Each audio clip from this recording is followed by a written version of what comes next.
হ্যাঁ, এমনই মুচমুচে কুরকুরে তৈরি করে নিলাম বাড়িতেই নিজে হাতে ফ্রেঞ্চ ফ্রাই। 5 স্টার রেস্টুরেন্টে 500 টাকা 1000 টাকা খরচ করে ফ্রেঞ্চ ফ্রাই কিনে খাওয়ার থেকে যদি বাড়িতেই ওই রকমই স্বাদের, তার থেকেও দ্বিগুণ স্বাদের যদি ফ্রেঞ্চ ফ্রাই বাড়িতেই তৈরি করে নেওয়া হয়, তাহলে কে কিনে খেতে যাবে বলুন তো?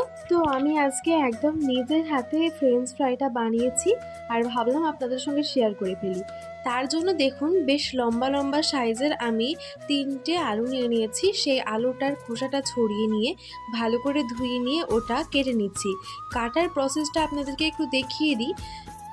সাইড থেকে অল্প অল্প করে একটু আগেই কেটে নেবেন, তাহলে কি হবে স্লাইসগুলো মানে ফ্রেঞ্চ ফ্রাইয়ের যে ফিঙ্গার শেপটা সেটা খুব ভালো আসবে। এবার এইগুলোকে এইরকমভাবেই বেশি মোটাও না বেশি পাতলাও না এইরকমভাবে কেটে নিতে হবে। আপনারা আশা করি ফ্রেঞ্চ ফ্রাই দেখেছেন, এবার ফ্রেঞ্চ ফ্রাই কেমন শেপ হয় সেটা তো আশা করি আপনারা সবাই জানেন। তো প্রথমে এইরকমভাবে কেটে নিতে হবে, ঠিক যেমন করে ভিডিওতে দেখাচ্ছি। ভিডিওতে দেখানোর প্রসেসে যদি আপনারা কাটেন তাহলে আপনাদেরও একদম সঠিকটা আসবে। তো এটা কাটা হয়ে গেছে। এবার এই থেকে দুইটা আমি নিয়ে নিলাম। দুইটা আলু নেওয়ার পরে এটাকে ফিঙ্গার শেপে কেটে নিব ফ্রেঞ্চ ফ্রাইয়ের মতোই। তো এটা হচ্ছে আপনারা একটু চেষ্টা করবেন মোটা মোটা করেই কাটবার, কারণ এটা যখন তেলে ভাজবো তখন কি হবে চুপসে ছোট হয়ে যাবে যদি এটা পাতলা পাতলা করে কাটেন। তার থেকে ভালো হবে মোটা মোটা করে কাটলে কি হবে এটা একদম সঠিক আসবে আর দেখতেও ভালো লাগবে, খেতেও মজা লাগবে। তো কাটাটা তো আপনারা দেখতেই পেলেন, এইভাবে কেটে নিলাম। সেম প্রসেসে এইগুলোকেও কেটে নিব। আরও একটা দেখিয়ে দিলাম, ঠিক এইরকমভাবে কেটে নেবেন ফিঙ্গার শেপে।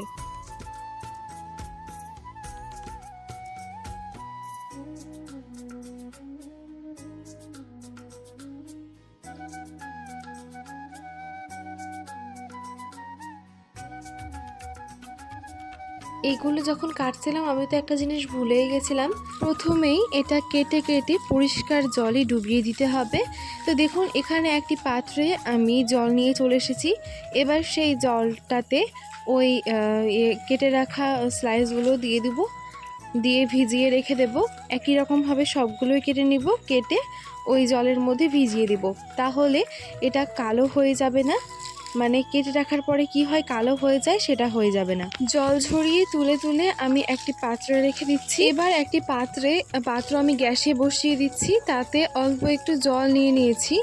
এবার সেই জলটা হালকা একটু গরম হতে দেব, মানে হালকা যখন ভেতরে ভেতরে বাবল ক্রিয়েট হবে তখনই বুঝতে হবে একদম ঠিক টেম্পারেচারে চলে এসেছে। ঠিক সেই সময়ে ওই স্লাইসগুলো দিয়ে দিতে হবে। আর ওই স্লাইসগুলো ফুটবে যখন পানিটা তখন দেওয়ার প্রয়োজন নেই, যখন বাবল ক্রিয়েট হবে ভেতরে ভেতরে সেই সময়েই দিয়ে দিবেন। এবার এখানে অল্প একটু লবণ দিয়ে দিচ্ছি, লবণ দিয়ে দেওয়ার পরে একটু মিশিয়ে নিচ্ছি। এবার এটা 10 মিনিট মতো কুক করে নিলেই যথেষ্ট। এখন দেখুন ফুটতে শুরু করেছে জলটা, এবার কিন্তু এটা একদম হয়ে গেছে।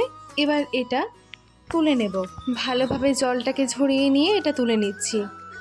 এবার এখানে দেখুন একটা ফুটো পাত্র নিয়েছি, এর উপরে ফ্রেঞ্চ ফ্রাইগুলো দিব, তাহলে কি হবে জলটা যেইটুকু থাকবে ঝরে যাবে। এবার ওটাকে একটু ঠান্ডা হতে দেব। আর এর মধ্যে এখানে একটা সুতির কাপড় বিছিয়ে নিয়েছি, এর মধ্যে ওই ঠান্ডা হয়ে একটু হালকা ঠান্ডা হয়ে যাওয়ার পরে একটা একটা করে ওই কাপড়ের উপরে দিয়ে দিব, একটা একটা করে পুরোটাই ছড়িয়ে দিলাম। এবার ওই কাপড় দিয়ে সুন্দরভাবে ট্যাপ ট্যাপ করে উপরের যে জলটা সেটা মুছে নেব, তাতে কি হবে একদম জলটা শুষে নেবে। আর ফ্রেঞ্চ ফ্রাইয়ের ক্ষেত্রে অবশ্যই এই কাজটা করা লাগবে, তার কারণ জল একটুও থাকলে হবে না আর ফ্রাইটাও ভালো আসবে না। তার জন্য অবশ্যই এটা করতে হবে, তা না হলে একদমই মুচমুচে হবে না। তাই এই স্টেপটি অবশ্যই ফলো করবেন। আপনাদেরকে স্টেপ টু স্টেপ আমি দেখিয়ে দিচ্ছি, সেম সেম করে করার চেষ্টা করবেন, দেখবেন আপনাদেরও মুচমুচে কুরকুরে হবে। তো ওটা এখন ভালোভাবে শুকিয়ে গেছে। এবার একটা কড়াইতে সাদা তেল দিয়ে দিয়েছি, তেলটা ভালো করে গরম হয়ে যাওয়ার পরে ওর মধ্যে এই ফ্রেঞ্চ ফ্রাইগুলো এক এক করে দিয়ে দিচ্ছি। এবার এগুলোকে অল্প একটু উল্টিয়ে পাল্টিয়ে এপাট এপাট করে ভেজে নিব, অল্প একটু ভেজে নিব। আপনারা তো বুঝতেই পারছেন যে কতটা ভেজেছি। এবার এটা ভেজে তুলে নিব।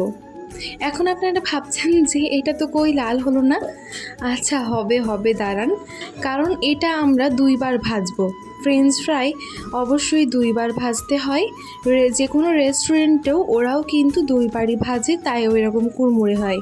তো একবার অল্প একটু ভেজে তুলে নিলাম, আবারও একবার দিয়ে দিলাম, যেগুলো ছিল বাকিটা সেটা দিয়ে দিলাম, আবারও ওইটা অল্প একটু ভেজে তুলে নিব। তো এখন দেখুন সুন্দরভাবে ভেজে নেওয়া হয়ে গেছে, ওটা তুলে নিলাম। এবার আরও একবার পাট দিয়ে দিয়েছি, এইগুলোকেও অল্প একটু ভেজে নিব, দেন তুলে নিব। তেলটা একটু ঝরুক, এর মধ্যে কিন্তু ওই আগে ভেজে রাখা ফ্রেঞ্চ ফ্রাইগুলো তেলের মধ্যে আবারও একবার দিয়ে দিচ্ছি। ওটা একবার ভাজতে ভাজতে কিন্তু ওইগুলো অল্প একটু ঠান্ডাও হয়ে গেছে। তো ওই এটা দিয়ে দিলাম তেলের মধ্যে, এটা কিন্তু সব কটাই দিয়ে দিলাম, বেশ অনেকটাই দিয়ে দিলাম, কারণ এবার আর অল্প অল্প করে ভাজার দরকার নেই, অনেকগুলো করে ভেজে নিলেও কোনো সমস্যা হবে না, লাল হয়ে যাবে, মুচমুচে হয়ে যাবে। তো ওটা ওই সাইডে দেখতেই পেলেন রেখে দিলাম, আর এটা আরও একবার দিয়ে ভেজে নিব। দেখতেই পাচ্ছেন অল্প অল্প করে কিন্তু কালার আসতে শুরু করে দিয়েছে, লাল লাল কালার আসতে শুরু করে দিয়েছে, আর দেখতে এখন থেকেই কতটা লোভনীয় লাগছে। আস্তে আস্তে লো ফ্লেমে এটা সুন্দর করে ভেজে নিব। দেখুন একদম লাল লাল করে ভেজে নিয়েছি। এবার এটা তেল ঝরিয়ে তুলে নিব। ভালো করে তেলটা ঝরিয়ে নেবেন, তারপরে একটা টিস্যু পেপারের উপরে রাখলেও রাখতে পারেন, কিন্তু রাখার কোনো প্রয়োজন হবে না, কারণ তেলটা এমনিতেই পড়ে যাবে, কোনো সমস্যা হবে না। এটা ভাজতে ভাজতে ওইটাও তো অল্প একটু ঠান্ডা হয়ে গেছিলো, তো ওটাও এবার দিয়ে দিলাম। এবার দেখলেন তো 2 বার ভাজার পরে কত সুন্দর কালার চলে আসলো। তো এরকমভাবে অবশ্যই করে দেখবেন। ওগুলো সবগুলো ভাজা হয়ে গেছে, এবার এটা একটা পাত্রে ট্রান্সফার করে নিচ্ছি। শব্দ শুনেই তো বুঝতে পারছেন এটা কতটা কুড়মুড়ে হয়েছে। তো এবার এর মধ্যে একটু কাশ্মীরি লঙ্কার গুঁড়ো ছড়িয়ে দিচ্ছি। এতে বেশ সুন্দর একটা স্বাদ আসবে, একটু ঝালঝাল লাগবে, ভালো লাগবে। এবার এতে অল্প একটু ছড়িয়ে দিচ্ছি লবণ। হাতের কাছে যদি চাট মশলা থাকে, চাট মশলাটাও আপনারা অ্যাড করতে পারেন, কোনো সমস্যা নেই। এবার একটু এটা লবণ আর কাশ্মীরি লঙ্কা গুঁড়োটা গায়ে গায়ে লাগিয়ে নিচ্ছি এভাবে। এবার একটা পাত্রে আমি এটা সার্ভ করে নিচ্ছি। এবার চলুন আপনাদেরকে একটা ভেঙে দেখাই কেমন হয়েছে। উপর থেকে একদম মুচমুচে কুরকুরে, আর ভেতর থেকে একদম সফট।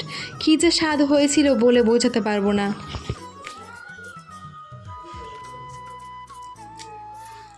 জাস্ট আপনারা খেয়াল করে দেখেন যে এটা কতটা মুচমুচে হয়েছে, ক্রিসপি হয়েছে, আর একদম দোকানের মতো হয়েছে। আপনারা যদি কিনে খেয়ে থাকেন তাহলে আপনারা বুঝতে পারবেন যে একদম সেম ওই রকমই হয়েছে, তার তুলনায় বেশি ভালো হয়েছে আমার মতে। এতটাই সুন্দর হয়েছিল এটা, আর আমি তো নিজেকেই বিশ্বাস করতে পারছিলাম না যে আমি নিজে হাতে বানিয়েছি, তাও আবার এত সুন্দরভাবে বানাতে পেরেছি। তো যাই হোক, সবাইকে খাওয়ালাম, সবাই তো অনেক পছন্দ করলো এটা। আর এর সঙ্গে যদি টমেটো কেচাপ থাকে তাহলে তো হয়েই গেল, একদম বলতে গেলে স্বাদে ভরপুর জমে ক্ষীর হয়ে যাবে। হাতের কাছে যদি মেয়োনিজ থাকে তা দিয়েও আপনারা খেতে পারবেন। অসাধারণ হয়েছিল।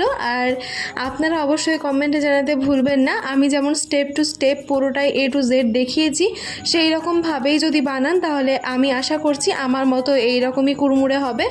তো অবশ্যই চেষ্টা করবেন এইরকমভাবে করবার।